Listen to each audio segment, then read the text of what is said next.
So let's take that concept of empty and full and apply it to some of the Tai Chi forms.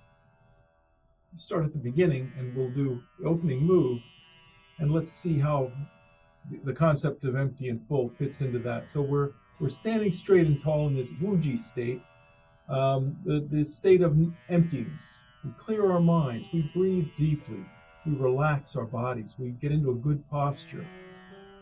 Feet are together, toes facing forward. Take a few breaths here to relax. And now we're going to begin the form.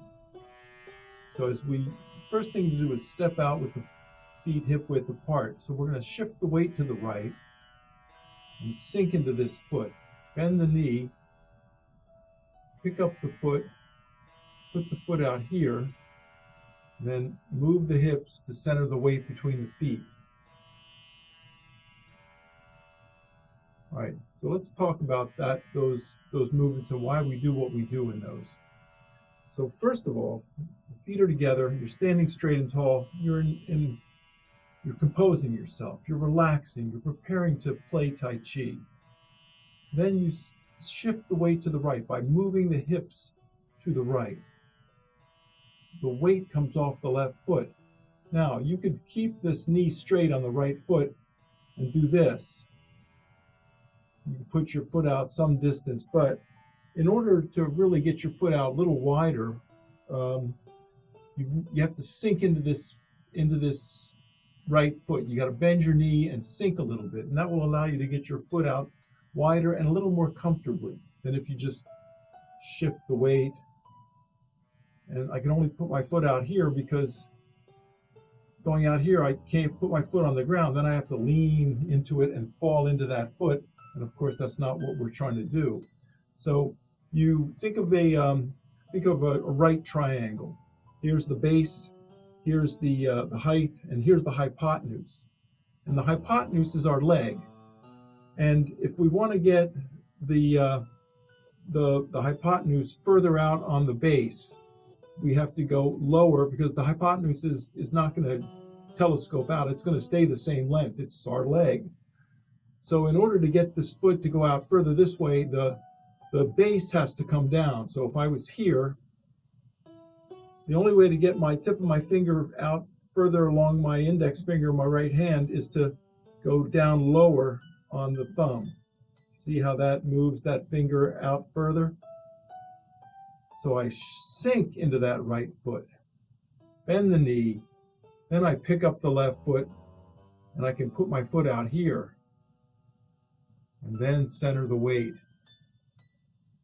Here's the position you want to be in. Bent knees, tailbone tucked in, and then you inhale, the hands come up, and then they float down gently.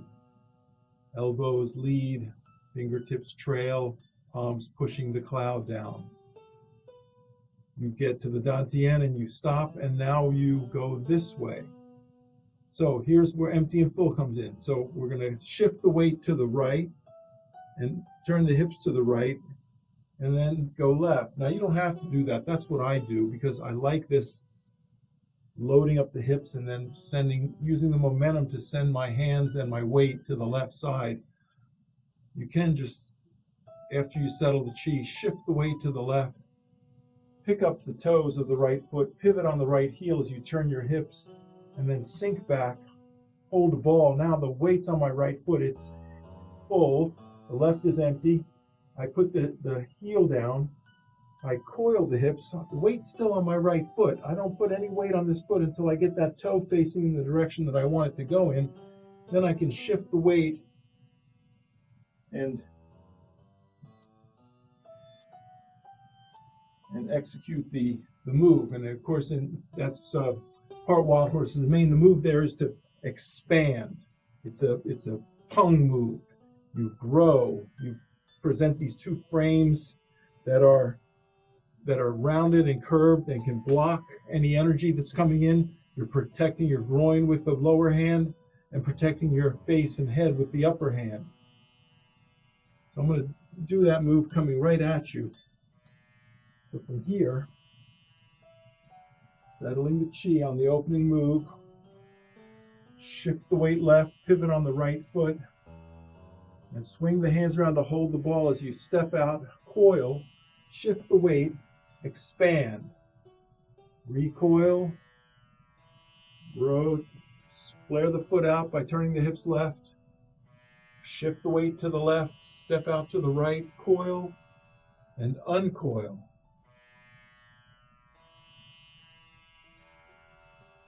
The process of coiling and uncoiling, and that is the process of loading up and then expressing, comes with the shifting of the weight from one foot to the other.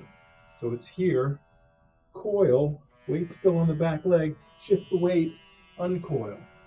I did that with a little fajing, little energy expression. Normally in yang style, you're doing this. You're settling the chi, pulling back,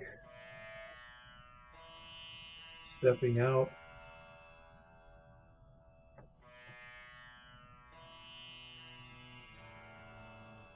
Let's talk about empty and full for another move. Air Maiden weaves the loom. Very similar to parting the wild horse's mane, but instead of expanding and creating these two frames where you block, you're going to block up, rotate one hand, block up, and push with the other hand as your shoulder gets moved forward by your hips. So that starts out from rooster stands on right leg. We're here. You turn the hips, place the foot down at the 45-degree angle, rotate the hands to hold the ball, shift the weight onto the left foot and open up the hips. Put the heel down, coil to the back leg, then shift the weight, and as you turn the hips forward, block up and push. Then recoil, drop that right elbow, you flare the right foot out by turning the hips to the right with the weight on the left side. You're holding the ball again, then step out to the left, coil, block up and push as the right shoulder gets pushed forward by the right hip, by the hips. Then you're going to shift the weight to the left, put the toe down behind the right foot or behind the left foot and drop the hands. Remember, Tai Chi is the expression of energy with the mind directing the body to express that energy. So in every one of these moves, there's going to be a loading and an unloading. All right, let's do some 24 form. And today we'll start with playing the pipa, and we'll walk backwards and do the grass sparrow's tail sequence on each side. And I'll take you through that. So let's start here. Playing the pipa, weight's on the right foot. Left heel is just touching the ground. Your fingers are pointing up. You're like playing a harp. So they're offset, and your hands are offset because your shoulders are facing off in this direction and off in this direction. The direction of our intent is here, and the shoulders are 45 degrees from that. So the hands get offset because the right shoulder's further back than the left shoulder. Then you go into a cat stance, drop the hands, come up with the knuckles, and then rotate those palms so they're open. Step back at the 45-degree angle and sink and turn into that foot. Right foot becomes empty. You're pushing something off that front hand with the back hand. Here's the expression of energy. You sink, and as you sink back, this left hand, because the shoulders turns this way, gets pushed out forward, and the right hand gets pulled back. Now we're going to turn the shoulders to the left, and that right shoulder gets pushed forward. Turn the shoulders to the right, and that left shoulder gets pushed forward. Then we're going to go into a cat stance. We're going to rotate the hips to the left as the arms swing around to hold the ball. We're going to step out, coil the hips, load them up, and then unload them. And then the hands rotate. So palm is down and the right hand comes up. We pull back, turn the hips to the right, sink back, turn the hips forward, put the palm on the right palm on the left wrist, and then move forward and press forward at the end of the move the hips forward. Right hand over left hand, move the shoulders back, that pulls the hands back over the beach ball, push down to about mid-chest level, and then move the hands forward as you move the hips forward. And then turn the left foot as much as you can. Right hand swings around to hold the bottom of the ball. We open up the hips, step out, coil, and then express here. Grasp the tail, turn the hips to the left, sink back,